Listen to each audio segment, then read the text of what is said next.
Captain Jiwon stood before the LAR screen in his ship's control room. The star map glowed with thousands of colored dots, each one representing a known world or system, but at one edge of the map everything stopped. A huge, empty space stretched across the display, marked only with red warning text, "Human territory, do not enter." Jiwon had been a ship captain for 20 years. He had visited many worlds and met dozens of alien races, but he had never been to human space. No one had. At least no one who came back to talk about it. Captain called Hyen Wu from his seat at the navigation controls. The gravity readings are getting stronger. Something big is happening near the boundary zone. Jiwon walked over to look at the data. Strange energy patterns were showing up on their sensors. Whatever was causing them came from the direction of human space. How long since anyone tried to cross into their territory? Asked Tijon, the ship's science officer. He was older than the others and had served on many different ships. 300 years, Jiwon replied. The last group to try was a Ferrari battle fleet, 50 ships, all heavily armed. They sent one message after crossing the boundary, then nothing. Hunu pulled up historical records on his screen. 17 different groups have tried to enter human space over the centuries. Military fleets, science expeditions, even trade missions. None ever returned. The bridge fell quiet. Everyone knew the stories. Some said humans were savage killers who destroyed anyone who entered their space. Others believed they had weapons so powerful that entire fleets could be wiped out instantly. A few thought maybe humans had all died out, leaving behind some automated defense system, Sir said Sun Ho from the communication station. I'm picking up something strange. What kind of strange? Jiwon asked. A signal. It's very faint, but it's coming from deep inside human territory. Sun Ho worked at his controls, trying to make the signal clearer. It's a mathematical sequence, repeating over and over. Tijan moved to help Sun Ho decode the message. After several minutes, he looked up with a worried expression. These are coordinates and there's a timestamp from 50 years ago. 50 years, Jiwon frowned. What ship was in that area 50 years ago? Hunu checked the historical database. His face went pale. The Void Hunter. It was a Thrakari dreadnought, the most powerful warship ever built. They crossed into human space exactly 50 years ago. If they're still transmitting, maybe they're still alive, suggested me, the ship's engineer. Sun Ho continued working on the signal. Finally, he managed to decode a longer message. When he read it aloud, everyone on the bridge felt a chill. Day 847 in human space. We are still alive. Humans have not killed us. They have not captured us. We wish they had. The words hung in the air like a curse. What could be worse than death or capture? What had the humans done to the crew of the Void Hunter that made them wish for death? Captain said Minyu, the weapons officer. The council sent us to investigate these gravity readings. But if we get too close to human space, I know the risks, Jiwon said, but he also knew their duty. The strain. Gravitational waves were getting stronger each day. Soon they might start affecting nearby colonies. They needed answers. Take us closer to the boundary, he ordered, but keep us well outside human territory. As their ship, the Stellar Wind, moved toward the edge of known space, the crew watched their sensors carefully. The boundary itself was clearly marked, not by signs or barriers, but by the complete absence of anything. No ships, no signals, no debris, just empty space. It's like a perfect sphere, Han Wu observed. Whatever keeps ships out, it works in 3 dimensions. They spent hours studying the boundary zone. The gravitational readings were definitely coming from the other side, but their sensors couldn't penetrate into human space. Every scan attempt simply returned empty data. Then Tyan made discovery that changed everything. Captain, look at this. The energy patterns we're seeing, they're not natural gravitational waves. What do you mean? Ji-Yuan asked. Someone is creating them on purpose. The patterns are too regular too. This isn't some cosmic accident. Someone inside human space is doing this deliberately. The implications were frightening. If humans were causing the gravitational disturbances, it meant they had technology far beyond anything in the galactic databases. The official record said humans had only achieved spaceflight 4 centuries ago. They were supposed to be one of the youngest races in the galaxy. Sir Sunho called out, I'm detecting more signals from inside human territory. Dozens of them, all very faint, all using different alien communication methods. Different aliens. Ji-Yuan moved to the communication station. You mean the missing expeditions? I think so. I can identify trickery patterns, Valkyrie codes, even some Kepler-Orn signals. They're all still broadcasting, but the signals are so weak, it's like they're being filtered through something. As the crew processed this information, Engineer Me noticed something troubling. On her displays, Captain, the gravitational waves are getting stronger, much stronger. If this continues, the nearby Zelen colonies could be in serious danger. Ji-Yuan stared at the boundary of human space. Somewhere beyond that invisible wall, the crews of 17 expeditions were still alive after decades or even centuries. They were sending signals, but their messages suggested something worse than death awaited anyone who crossed into human territory. Yet the gravitational waves threatened innocent colonies. As a captain in the Galactic Defense Fleet, his duty was clear. He had to find the source of the disturbance and stop it before it caused widespread damage. All hands prepare for boundary crossing, he announced over the ship's communication system. We're going into human space. The bridge crew exchanged worried looks, but no one protested. They all knew what their duty required.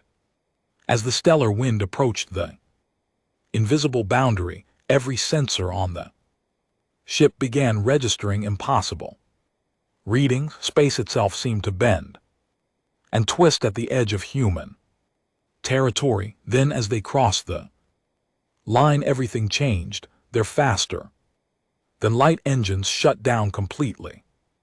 Long-range communications went dead. Even their quantum communication beacons, technology that was supposed to be impossible to block, fell silent. They were cut off from the rest of the galaxy, alone in the mysterious space that had swallowed 17 expeditions before them. And somewhere in the darkness ahead, something was watching. The silence was complete. For the first time in his career as a spaceship captain, Ji-Yuan could not contact anyone outside his own vessel. The stellar wind drifted through human space like a leaf in an ocean, cut off from everything familiar. Status report, Ji-Yuan called out, trying to keep his voice steady. All FTL systems offline, reported me. From engineering, the engines aren't broken, they just won't start. It's like something is blocking them from working. Sun Ho looked up from his communications panel with worry in his eyes. No contact. With command, no signals from the colonies, nothing. We're completely alone out here. Hyan Wu studied his navigation displays. Captain, the strange thing is that everything else works fine. Life support regular. Engines, sensors, they all work.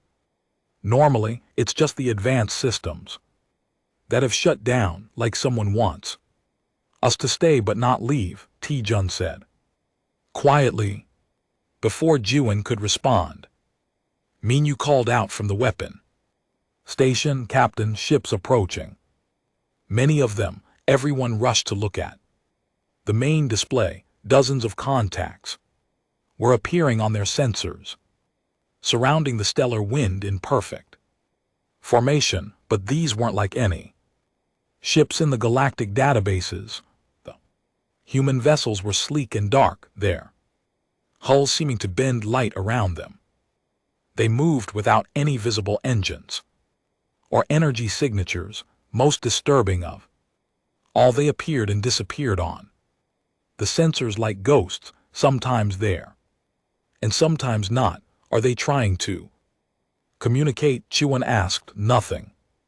Sun Ho replied. No signals of any kind. They're just watching us. The human ships maintained their positions around the stellar wind with impossible precision. When Han Wu tried a small course change to test their reactions, every human vessel moved at the exact same time, maintaining their formation perfectly. How are they doing that? Me wondered. There's no communication between their ships that I can detect. Maybe they don't need to communicate. Tyan suggested. Maybe they're all controlled by the same intelligence. Days passed in the strange standoff. The human ships never moved closer, never moved away. They simply watched and waited. The alien crew of the stellar wind tried everything they could think of to make contact, but the humans gave no response. Minyu attempted to target the human ships with the stellar wind's weapons just to see what would happen. The targeting system couldn't lock onto them. It was as if the ships existed in a different layer of reality, close enough to see but impossible to touch. This is driving me crazy, Minyu said after his third failed attempt. They're right there, but our systems can't recognize them as real objects. Maybe they're not entirely real, Tyan said, at least not in the same way we are. On the fourth day something changed. Hyan Wu was the first to notice it during his regular sensor sweep. Captain, the human ships have moved closer, much closer. Jiwon looked at the display and felt his blood turn cold. The human vessels were now orbiting the stellar wind in complex patterns. Sometimes they seemed to pass right through parts of his ship without causing any damage. That's impossible, Mi said, checking her engineering readings.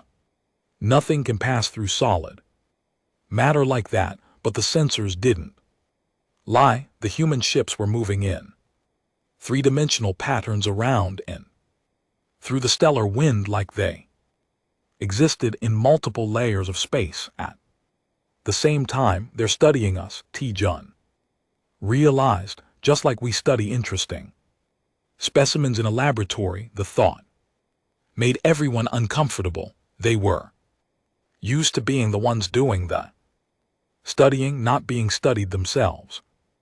That night, as the crew tried to sleep, despite their fears, Engineer MJI noticed something that made her heart race. The human ships were much closer, now close enough that she could see details of their construction through the viewports. The ships were not just advanced, they were beyond anything she had ever imagined.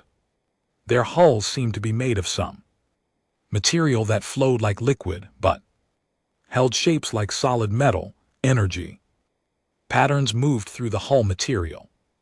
Like blood through veins, Captain Shi called over the internal communications. You need to see this. Jiwon arrived at the engineering section to find me, staring out a viewport at a human ship that was floating just meters away. The vessel was easily 3 times the size of the stellar wind, but it made no sound and produced no heat signature. Look at the hull patterns, Minnie said, pointing. Those energy flows there. Not powering the ship, they are the ship. It's like the entire vessel is one giant computer. As they watched, the patterns in the human ship's hull changed, becoming more complex. New designs appeared and disappeared in the flowing material. It's learning, Jiwon realized, watching us and learning about our ship. This thought was confirmed when Sun Ho made a horrifying discovery. The next morning, while checking the communications equipment, he detected something that shouldn't have been possible. Captain, I'm receiving our own transmissions back from the human ships. What do you mean? Jiwon asked. Our internal communications, conversations we had yesterday, equipment checks from engineering, even personal logs. Human ships are transmitting them back to us, perfect copies but delayed by several hours. The implications hit everyone at once. The humans weren't just watching them, they were recording everything, every word, every action, every piece of data from their ship systems was being copied and analyzed. How is that possible? Mino demanded. Our communications are encrypted and shielded. Not against this, Taejun said. Studying the data, whatever technology they're using, it can see right through our shields and encryption as if they don't exist. Over the following days, the situation became more disturbing. The human ships began transmitting back not just their communications, but improved versions of them, conversations where their words were clearer, equipment readings that were more accurate than their own instruments could produce. They're not just copying us, realized Hyen Wu, they're making us better, like they're running tests on improved versions of our technology. The most frightening discovery came when Taejun detected quantum patterns in the space around their ship. The patterns contained detailed information about their species, their home world, their technology, and even their biological functions. They know everything about us, he reported to the captain. Our DNA, our brain patterns, how our technology works, even how we think. It's like they've taken us apart and analyzed every piece. Jiwon stared out at the human ships that surrounded them. They had been in human space for over a week, and every day brought new evidence of technology so advanced it seemed like magic. Sir Sun Ho said quietly, I've been analyzing those old signals from the missing expeditions. I think I understand now why they're still transmitting after so many years. Tell me the humans aren't destroying the ships that enter their space. They're preserving them, every crew, every vessel, every piece of technology. It's all still here somehow, still functional, still transmitting, but changed. The crew fell silent as this reality sank in. They weren't going to be killed or captured in any normal sense. They were going to become part of something larger, something that would study them for decades or centuries, while keeping them alive to provide information. As if responding to their growing understanding, the human ships began to move in new patterns, tighter formations, more complex movements. They were preparing for the next phase of whatever process had claimed 17 expeditions before them. The stellar wind was about to join a collection that had been growing for 300 years. The breakthrough came when Sun Ho detected something impossible while monitoring the communication channels. He heard his own voice coming back from the human ships, not a recording, his actual voice, speaking words he was saying at that exact moment. "Captain," he called out, his voice shaking, "they're transmitting my words back to me as I speak them. Right now in real time." Guy rushed to the communication station. Sure enough, Sun Ho's voice was coming through the speakers, delayed by only a few seconds. But the words were coming from ships that were hundreds of kilometers away.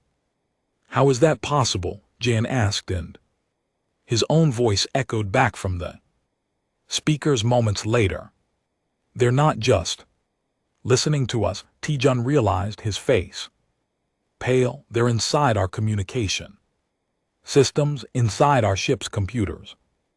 Maybe inside our heads." The thought sent chills through the entire crew. If the humans could intercept their thoughts and words in real time, then nothing was private, nothing was secret. Yin Wu made another disturbing discovery while studying the sensor data. "Captain, I've been analyzing the patterns of the human ship's movements. They're not random. Each ship is following a path that matches the flight patterns of different alien species." "What do you mean?" Jiwon asked. "This ship here," Hyun Woo pointed to one of the human vessels, "is moving exactly like a Kari dreadnought would move. That one over there is using Valkyrie navigation patterns. They're copying the flying styles of every species that has ever entered human space." The implications were staggering. The humans weren't just collecting ships and crews, they were learning to perfectly imitate every alien culture they encountered. But the real horror came when Tyan made his next discovery. While trying to understand how the human ships could exist in multiple dimensions, he found something in the quantum readings that made him sick with fear. "Captain, you need to see this," he said, his hands shaking as he worked the controls. "I found traces of the missing expeditions. They're still here where Chuan demanded. All around us, the quantum signatures show 17 different types of alien technology. All active, all functioning, but they're not separate anymore. They've been combined somehow." Taejun showed them the readings on the main screen. Complex patterns of energy flowed through the space around their ship, carrying the quantum signatures of dozens of different alien technologies, all mixed together. "The Void Hunter is still here," Taejun continued. "So is the Celestial Wanderer, the Deep Explorer, all of them, but they're not separate ships anymore. They're part of something bigger." Me studied the engineering readings with growing horror. It's like they've been absorbed into some kind of network. All their technology, all their knowledge, everything they knew, it's all been integrated into whatever the humans have built here. "But what about the crews?" Jiwon asked. "The people on those ships?" The answer came from an unexpected source. Sun Ho's communication equipment suddenly came alive with voices, dozens of them, speaking at once in different alien languages. "Day 2847 in the collection," said one voice in Thrari. "We understand now why we cannot leave. Cycle 156 of integration complete," said another Valkyrie. "Our knowledge has been processed and stored. The humans do not harm us," came a third voice in a language none of them recognized. "They preserve us forever." The voices continued a choir of alien crews from different expeditions spanning 3 Centuries, they were all still alive, still conscious, but changed in ways the stellar wind crew couldn't fully understand. They're still themselves, Sun Ho realized, but they're also part of something larger, like individual notes in a huge song. The human ships began moving in more complex patterns around the stellar wind. As they did, the alien voices became clearer, more organized.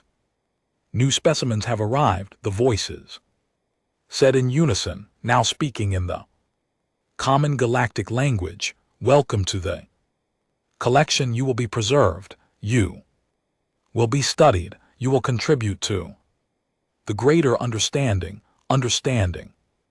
of what Shiyuan called out, though he wasn't sure if the voices could hear him. The threat that comes, they replied, the danger that approaches from beyond the galaxy. The humans prepare for what must be faced. Before anyone could ask more questions, the human ship stopped their orbiting patterns and took new positions. They were forming a corridor pointing towards something deeper in human space.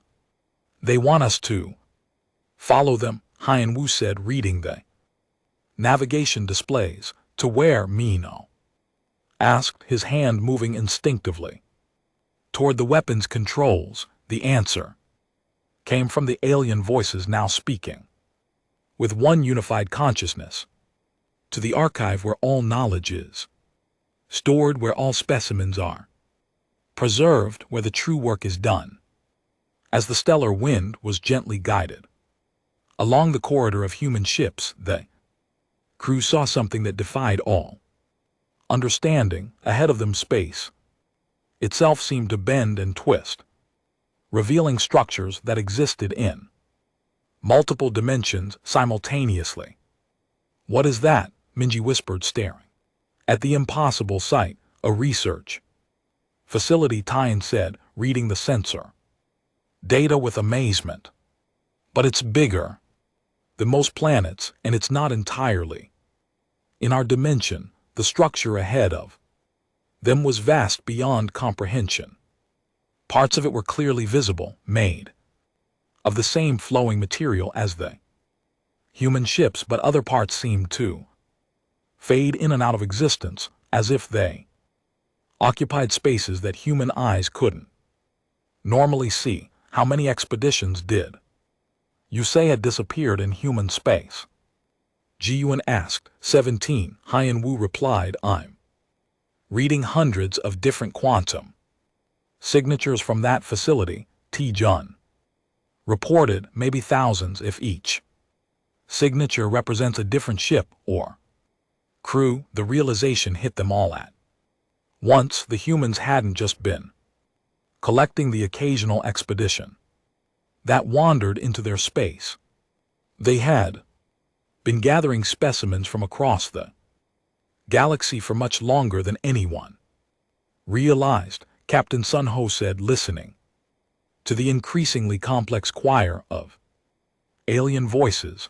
I don't think those 17 expeditions were the beginning. I think they were just the most recent. As they approached the massive facility, more voices joined the chorus. Species they had never heard of, technologies they couldn't identify, knowledge from civilizations that might have disappeared from the galaxy centuries or millennia ago. The humans weren't just studying current galactic civilization.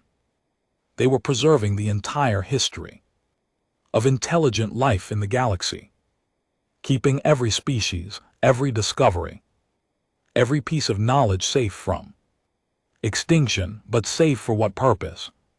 What threat were they preparing to face? And what would happen to the crew of the stellar wind when they became part of this vast collection? The facility grew larger as they approached, its impossible architecture becoming more visible. Docking bays opened in its hull, bays that seemed to exist in several dimensions at once, ready to receive their ship. All hands, Prepare for docking, Jiwon announced, though he had no idea what they would find inside. The archive, the voices of 1,000 preserved civilizations, welcomed them as the stellar wind entered the facility that held the accumulated knowledge of the galaxy. And somewhere in the depths of that vast structure, something was using all that knowledge to prepare for a threat that made their most advanced technology seem like primitive tools. The docking bay was unlike anything the crew had ever seen. The walls seemed to flow like water, but felt solid to the touch. Patterns of light moved through the surfaces, creating designs that hurt to look at directly because they existed in more dimensions than their eyes could process. As the stellar wind settled into position, the bay sealed itself with no visible mechanism. Air filled the space around their ship, but it wasn't pumped in through vents. It simply appeared as if the facility could create atmosphere from nothing. Life support is stable, MJI reported, though her voice carried confusion. But I have no idea how. Air composition is perfect for our species, but there's no way the humans should know what we need to breathe. Through the viewports they could see movement in the bay. Shapes approached their ship, but they weren't the primitive bipedal humans from the galactic databases. These beings looked like patterns of organized light, maintaining human-like forms when they needed to interact with solid matter. Captain Sunho called out, "I'm receiving a direct communication request, audio and visual." "Put it through," Jiwon ordered. The main screen lit up with the image of a being that constantly shifted between looking human and looking like living mathematics. When it spoke, the words formed directly in their minds, rather than coming through sound. "Welcome to Archive 1, the being said. "I am Archive Keeper Dong Yan. We apologize for the deception, but understanding requires observation, and observation requires trust. Your species, like all others, would have reacted with fear to our true nature." "What are you?" Tiwon asked. "You're not the humans from our databases. We were once," Dong Hyan replied, "but evolution never stops. Especially when guided by necessity. We became what we needed to become to fulfill our purpose." The being that called itself Dong Yun led them from their ship through corridors that seemed to stretch in impossible directions. Other crew members from the stellar wind followed, their minds struggling to process the architecture around them. The facility exists in 17 different dimensional layers, Dong Hun explained. As they walked, each layer is dedicated to studying different aspects of the species we have collected. They passed through chambers where the crew could see other aliens, beings from the missing expeditions. But these weren't prisoners or victims. They moved freely, worked on complex projects, and seemed to possess knowledge far beyond what their original species had achieved. "The crew of the Void Hunter," Tijun whispered, pointing to a group of Thrakari who were working with energy patterns that defied physics. "They look enhanced. They have been given the choice to expand their consciousness," Dong Yun said, "to become part of something larger, while retaining their individual selves. Most choose to join our work." They entered a vast chamber where hundreds of different species worked together on projects that spanned multiple dimensions. Former enemies from different worlds collaborated on technologies that no single civilization could have developed alone. "What is all this for?" Ji-Yun asked. Another being approached them, this one introducing herself as research director. Sajin, her form resembled a living constellation, points of light connected by streams of energy. To answer that question, you must first understand what we have learned from our observations of the galaxy. So Jin said, show them. Archive the chamber around them. Changed, displaying a three-dimensional map of the galaxy, but this wasn't the galaxy they knew from their star charts. This map showed connections between worlds, energy flows between systems, and patterns that revealed the galaxy as a single living organism. Every species that achieves spaceflight follows predictable patterns, Sajin explained.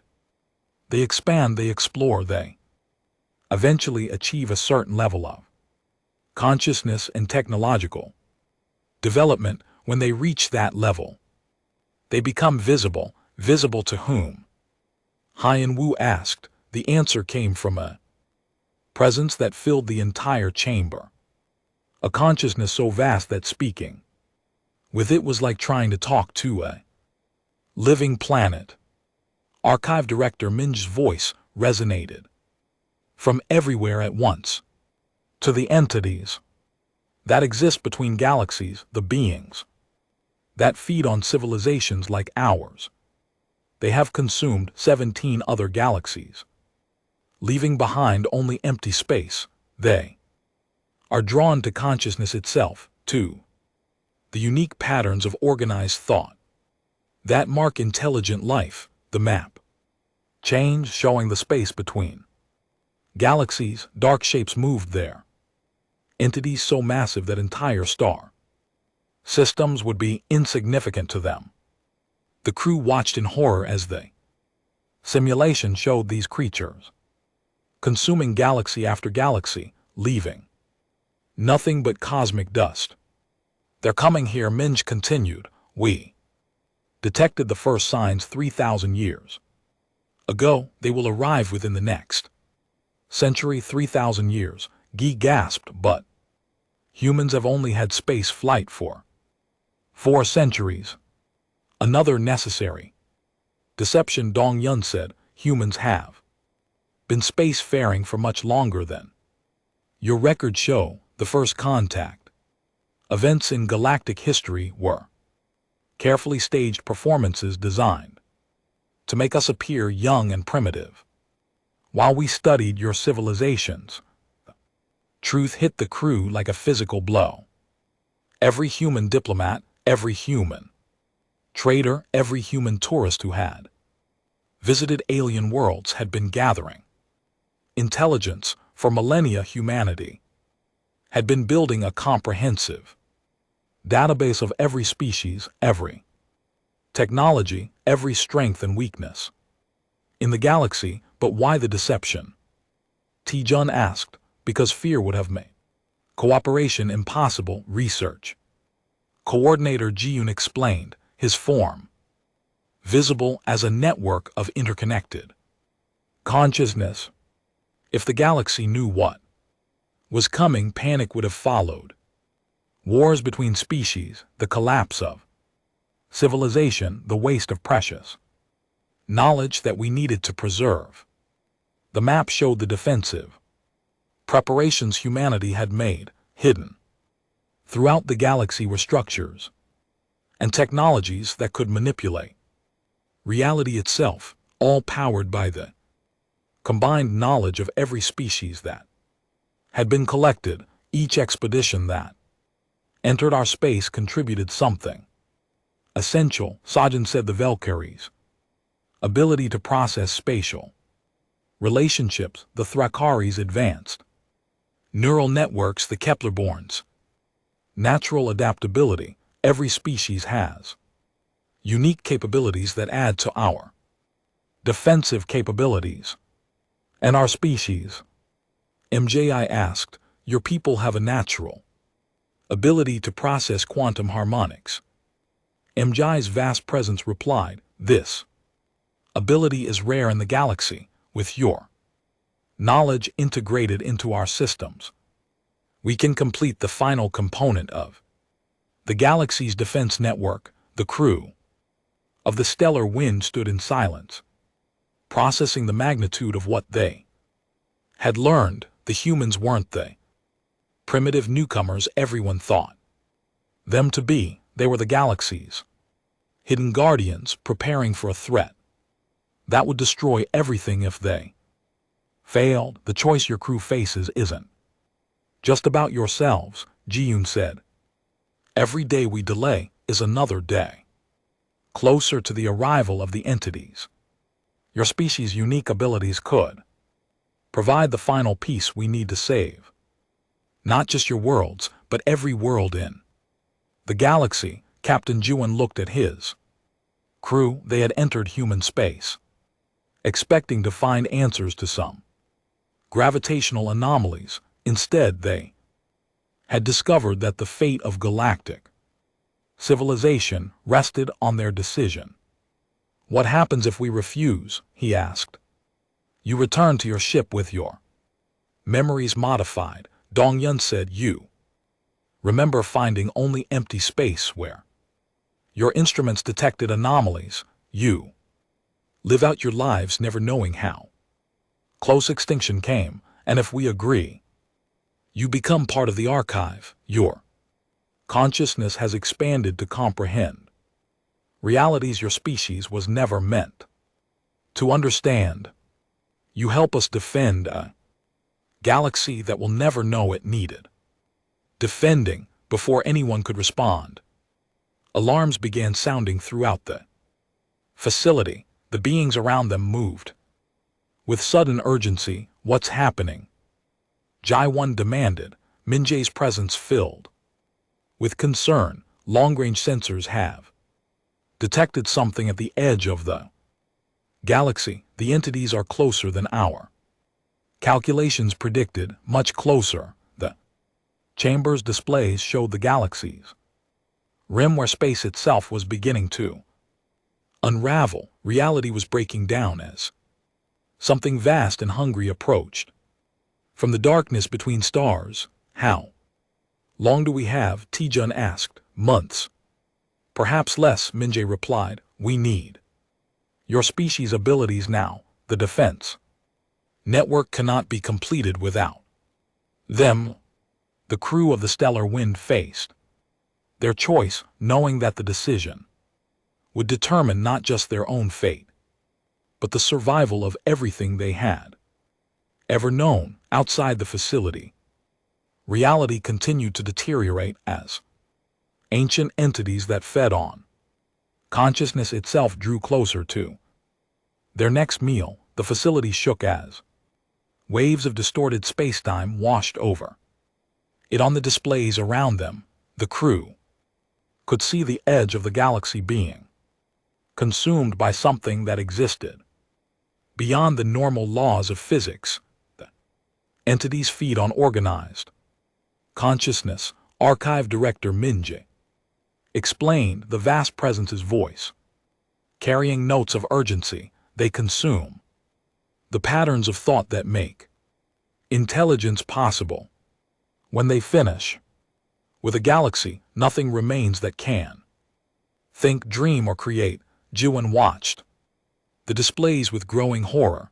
Entire star systems were simply ceasing to exist as the entities approached, not destroyed, erased as if they had never been there at all. How can we fight something like that? He asked. By becoming something they cannot consume, Research Director Sajin replied. The defense network we have built operates on principles of consciousness that exist outside their feeding patterns, but it requires the combined knowledge and abilities of every species in the galaxy. Archive Keeper Dong-hun gestured, and the chamber around them changed to show the true extent of human preparation. Hidden throughout the galaxy were massive structures that looked like combinations of technology and living thought. Each one was powered by the preserved consciousness of different alien species. This is what we have built with the knowledge of the collected expeditions. Dong Yun said, a network of consciousness-based defenses that can operate in multiple dimensions simultaneously. But there are gaps in our coverage. Displays highlighted areas of the galaxy where the defensive network was incomplete, dark zones where the entities could break through and begin their consumption of organized thought. Your species' natural quantum harmonic abilities can bridge those gaps, Research Coordinator Jai Hyun explained. But we need willing participants, not forced subjects. The network requires conscious cooperation to function properly. Captain Juan looked at his crew. Each face showed the same mixture of fear and determination. They understood what was being asked of them and what would happen to the galaxy if they refused. What exactly would happen to us? Yan Wu asked. Your consciousness would be expanded beyond the limits of your physical forms. Sajin said, you would become part of the archive's collective intelligence while retaining your individual personalities and memories. Think of it as joining a vast conversation that includes every species that has ever existed in this galaxy. To demonstrate, she connected them briefly to the communications of the other preserved crews. The voices they heard were clearly still the original beings, but enhanced with knowledge and capabilities far beyond their original species limits. We are still ourselves, said the voice of the Void Hunter's captain, speaking in perfect galactic common, but we understand so much more now. The universe is far stranger and more wonderful than we ever imagined when we were limited to our original forms. Work we do here, added an engineer from a Keplerorn expedition, is more important than anything we could have accomplished in our old lives. We are building defenses for civilizations that don't even know they need defending. The facility shook again, more violently.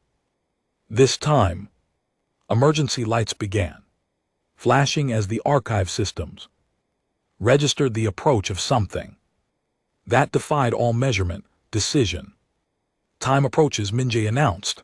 The entity's advanced forces have reached the outer systems. We must activate the defense network within hours or lose our chance entirely. Engineer Me stepped forward. If we join the archive, what happens to our ship, to our families?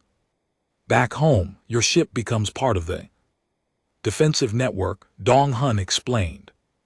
Your families continue their lives, never knowing how close they came to extinction. If we succeed, the galaxy continues as it always has. If we fail, nothing will matter anymore. The crew members exchanged glances. Weapons Officer Minyu was the first to speak. I've spent my whole career preparing to defend innocent people from threats.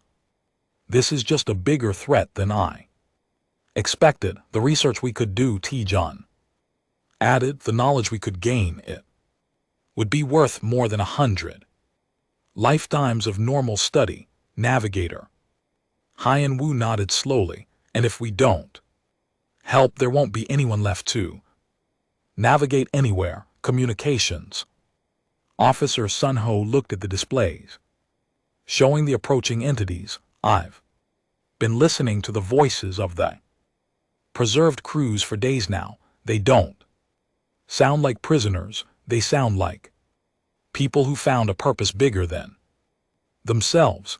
Engineer MJI was quiet for a long moment, then said, my duty as an engineer is to build things that help people. This is the biggest construction project in the history of the galaxy. All eyes turned to Captain Juan.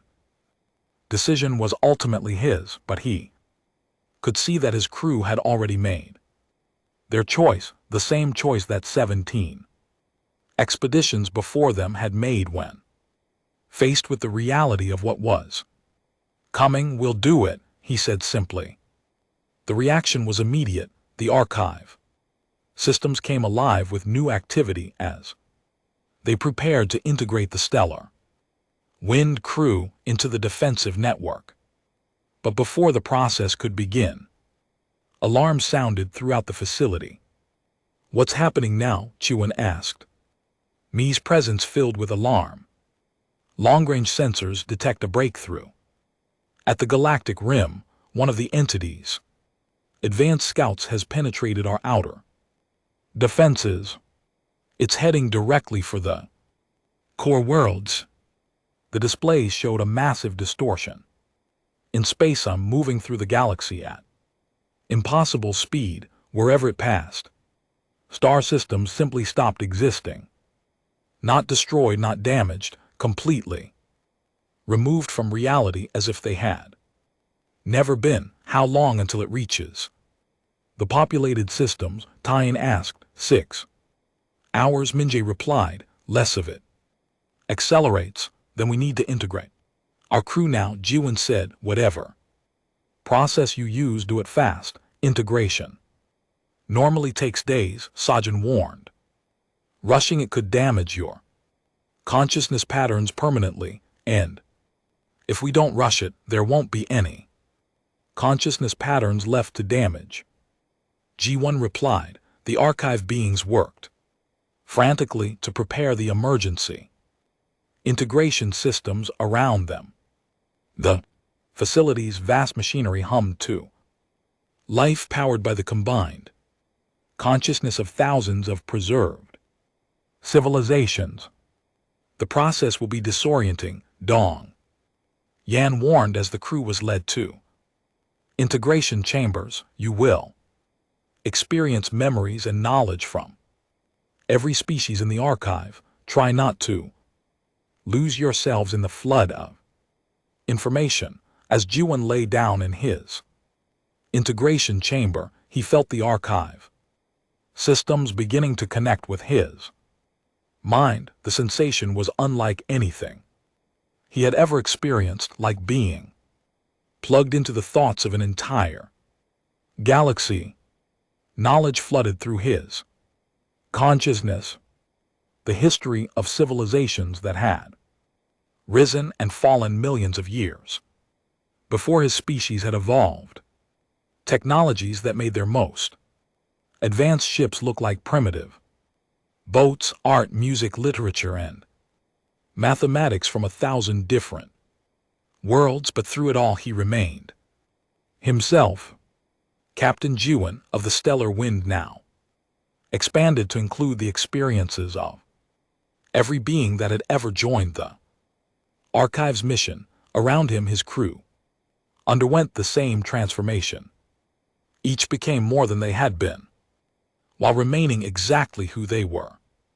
As the integration completed, they felt their consciousness merge with the archive's defensive network. Through quantum harmonic connections, they could sense every defense station hidden throughout the galaxy. Most importantly, they could feel the gaps and cover it that only their species' unique abilities could fill.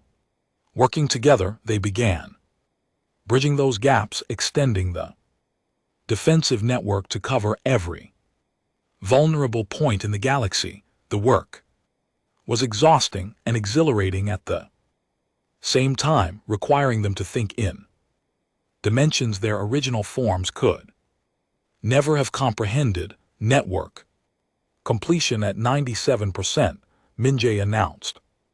Entity Scout now 4 hours from core worlds. "Will it be enough?" Jiwon asked, though he already knew the answer through his connection to the archives. Vast intelligence. "We're in LT Unk and GT, about to find out," Sajin replied, activating galaxy-wide defense systems now throughout the galaxy. Hidden installations came online. The consciousness-based defenses created barriers of organized thought that existed in multiple dimensions. Simultaneously, the network powered by thousands of preserved civilizations reached out to protect worlds that would never know they had been saved. The Entity Scout hit the defensive network like a wave hitting a sea wall. For a moment the outcome was uncertain. Then the creature that fed unconsciousness encountered something it had never faced before: organized thought that existed beyond its ability to consume. The Entity Scout was stopped, confused for the first time in its existence across multiple galaxies. It had met something it could not devour. Alarms throughout the archive changed from warnings to celebrations as the defensive network held. The Entity Scout retreated, sending signals back to its masters that this galaxy was protected by something new, something they had never encountered before. "We did it," Yan Wu said, his expanded consciousness still connected to every defense station in the galaxy. "The first victory." Min corrected. "The main entity forces will arrive soon, and they will be prepared for our defenses, but we have bought time to strengthen our network and prepare new strategies." Captain Jan and his crew had become part of something larger than themselves. They were no longer just the crew of a single exploration vessel.